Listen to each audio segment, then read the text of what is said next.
I think most BR5 players can agree that the current enlisted meta at BR5 is select fire rifle spam. And who can blame them? All of them have one-tap potential, unless Japan ever fights the Soviets again, in a fully automatic platform that can be used by an entire 9-man squad.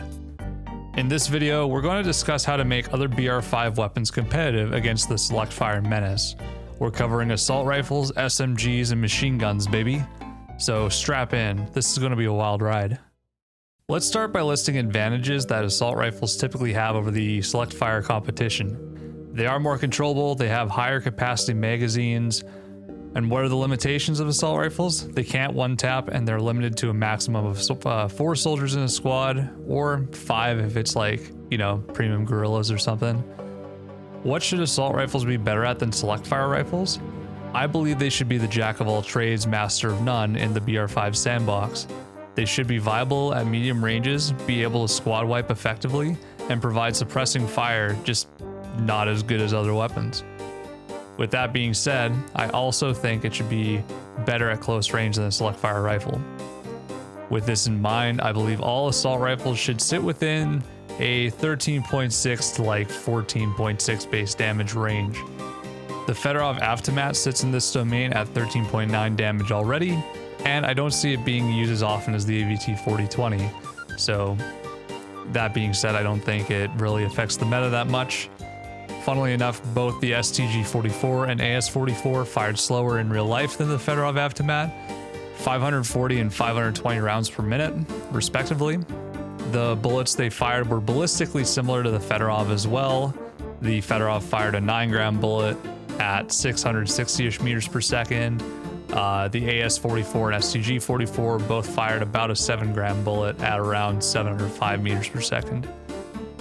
So all in all, pretty comparable. They have 5 rounds more, but they fire slower. And then between those two weapons, the STG-44 fires a little bit faster than the AS-44 now, but the AS-44 gets a bayonet and slightly better stats otherwise. So yeah, pretty good option. I think overall this fits a little bit better in the sandbox compared to the Fedorov just being leagues better than everything else. And this kind of leaves the elephant in the room, the Hei 1944. It fires a lot faster than everything else here, so I would give it 13.6 damage, right at the bottom of the totem pole, because it fires a lot faster at 800 rounds a minute, and 30 carbine is a relatively anemic cartridge compared to other intermediate cartridges, so it kind of bridges the gap between an AR and an SMG here, where it can still one-tap, but you have to be like really close and make sure it's like a body or headshot, not just like hitting a limb. And I think that is a good place for it. So summarizing, Fedorov Avtomat becomes the standard for air balancing. The STG-44 and AS-44 both get a rate of fire nerf, but they get a damage buff instead. The STG-44 fires slightly faster than the AS-44, but it has worse stats. And the Hei M1944 also receives a damage buff, but it can only one-tap at the closest of ranges. Now, let's get into the current SMGs of BR5, worst to best. The M2 Carbine Saw-Off is a weapon of all time. You guys remember this thing? It was added to the game recently. I kind of forgot about it too. It has 2-tap potential, but it's like a Hei M1944, but just worse, with its 30-round magazine and 860 rounds a minute. The M1928A1 Thompson 50 can also 2-tap and has a 50-round drum magazine, but the downside is ultra low 45 ACP velocity of 265 meters a second and a mediocre 810 rate of fire. The PPSH-41 fires at 1150 rounds a minute with a large 71-round magazine, great muzzle velocity as well at 450 meters a second. The downside though, 3-tap city. 6.6 upgraded damage, just falls short of the 2-tap 6.8 damage. You must be this tall to ride. Now, let's analyze SMGs in the same way that we did for assault rifles. What should SMGs be better at than select fire rifles? Close range, room clearing, bullet hell. They should be better than anything else at close range, but still use their sheer volume of fire to still be usable at medium range, even if it's in like a mediocre fashion. With that being said, I think all BR5 SMGs should meet the following requirements. They should be able to 2-tap, they should have a 50 round or larger magazine, and they should have a rate of fire of 1040 upgraded or more, which is 900 base. Now, I wouldn't want to make this sort of proposal without some suggestions. The Soviets just buffed the PPSH-41 to 7.0 damage upgraded. USA give them the M1921AC Thompson that sits in the editor. It's just sitting there, teasing us. Germany is an interesting topic here. The Finnish Suomi KP31 SJR is also sitting in the editor, so why not bring it to the Axis tech tree? Bring it to the tech tree, bring both the SJR and the premium Suomi up to 7.2 damage upgraded, and yeah, that'd be pretty solid, I think. Finally, for Japan, just buff the Tokyo Arsenal, move to BR5, give it more controllable recoil, 7.2 upgraded damage, which is the same as the Type 100s. Easy. Now, these guns are looking a lot better. Is this still too weak to consider versus an assault rifle? Unless you're, a guerrilla soldier. Oh, that is so unfair! Then I've got some potential super SMGs that could be added. So we'll start with the Soviets again. The LAD isn't the only belt-fed SMGs that the Soviets developed in the late war. The TKB 340 by Galkin and Gomazov, and also a design by Shpitalny. And there were a few others in this program, but we don't really have photos of them, so we don't know what they look like. We don't know if these weapons have a slow rate of fire like a LAD, or perhaps fire faster. The TKB 340 has a pretty long recoil and a heavy 620 gram bolt, so it likely fires pretty slow. But the Shpitalny, on the other hand, uses a roller locking gas piston. For reference, there's a pretty spicy machine gun of German origin that uses this sort of system. We don't know for sure what rate of fire this thing had until someone digs up one day, but potentially it could be pretty fast. Now, let's assume it had a 100 round or 150 round belt like the LAD. USA is pretty obvious, an M1928A1C with a 100 round drum magazine. It gets the high rate of fire and mag capacity, but just trades velocity for the high damage we're already familiar with. Stat-wise, it would be just like the NKVD squad and their M1921 Thompson. So this is the kind of stuff we're already familiar with in the game. I don't see why it'd be a problem. If we want a British option as well, the most potent option that I know of would be a version of the BSA Thompson model 1926 in 9mm with a 100 round drum magazine as well. Unfortunately, it's uncertain if such a drum magazine was ever built for the gun, but we can see on the gun that there was intention for there to be some sort of side inserted drum magazine, just like the other 45 ACP Thompson. So I think it's pretty plausible, we just haven't found a photo of it yet.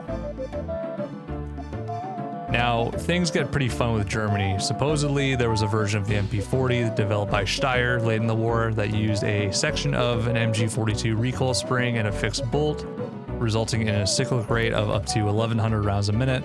In addition, Germany developed an experimental 50-round stick magazine and 72-round drum magazine for the MP40. Combine these elements and you get the most ironic SMG of all time. Can I just call this thing the afterburner at this point? Now, if the devs wanted to be boring, they could also just take the Condor's MG and throw this in here and just buff the damage up to 7.2 as well. But it just depends on what the developers want to do there.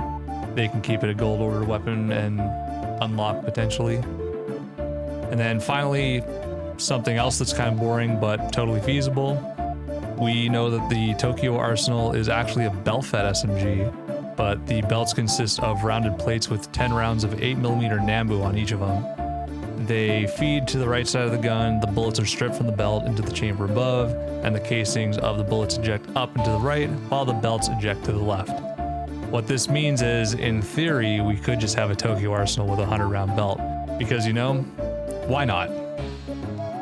Yes, these weapons could be absolute bullet hell. Let's be real though, NKVD squad isn't breaking any metas. And with these SMGs limited to up to 5 per squad maximum, I don't think they're dethroning select fires anytime soon. However, I believe they even out the playing field a little bit more, without just completely changing SMGs and making them overpowered potentially at lower BRs. Okay, this is the simplest change. BR5 machine guns should all deal 15.3 damage fully upgraded. There should also be options for all nations to have this full caliber cartridge damage in a platform that carries 100 round belts and fires at least 750 rounds a minute or more. So let me make a few suggestions here. Soviets will get the weakest option, quote unquote, the KBP 345. It's literally just an RD44, but bigger, heavier, and firing 7.62 by 54mm rebated rim. You get the full power, but also inherit a movement dispersion penalty and a movement speed penalty. I think every ally's main likes the BAR, but what if you could have a belt-fed BAR? The T23E2 is exactly that, spewing 100 rounds of 30-06 at a blistering 880 rounds per minute when fully upgraded. Need I say more? Probably not. Germany already has the weapon that all of these machine guns are emulating, the MG42-100, but the Japanese version, it might get accused of identity theft. The Type 4 machine gun was developed to replace the Type 97 tank machine gun, yes, the one on almost every Japanese tank. It was belt-fed, firing at 900 rounds a minute. Like the Type 97, it also had a dedicated scope, which the developers could opt in to include it or not. I think it's a fun little niche that Japanese MGs could just have a lot of scopes on them. Either way, pretty neat. And that about wraps it up. In addition to select fires, BR5 can also get universally solid assault rifles, bullet hose SMGs, and punchy LMGs with high capacity belts. I bet the first argument against all of these additions would be, but doesn't this make BR4 redundant? The answer is no, because BR4 is already heavily outclassed by BR5. I'll address how I would balance BR4 in a future video, showing the kinds of weapons I believe would sit nicely between BR3 and this power creep BR5 that my mad scientist brain has decided the game needs. My final argument for these changes: Enlisted's guns should be balanced for their respective BR, but also be fun to use. Select fires are the most balanced they've ever been between the different nations, so what's wrong with using their balance and equilibrium as the benchmark for the rest of the BR? To give a preview of my plans for BR4, it would get a lot stronger in the farms department. It will be noticeably stronger than BR3, but it faces BR5, and BR3 is noticeably stronger than BR2. You get the gist. Thank you for sticking around for this suggestion video. If you like this video, please consider liking and subscribing, and hitting the bell so you're notified of future uploads. If you're looking to improve your game, you'll need my 10 tips and tricks. Click the video on your screen to go check it out. I will catch you all next time.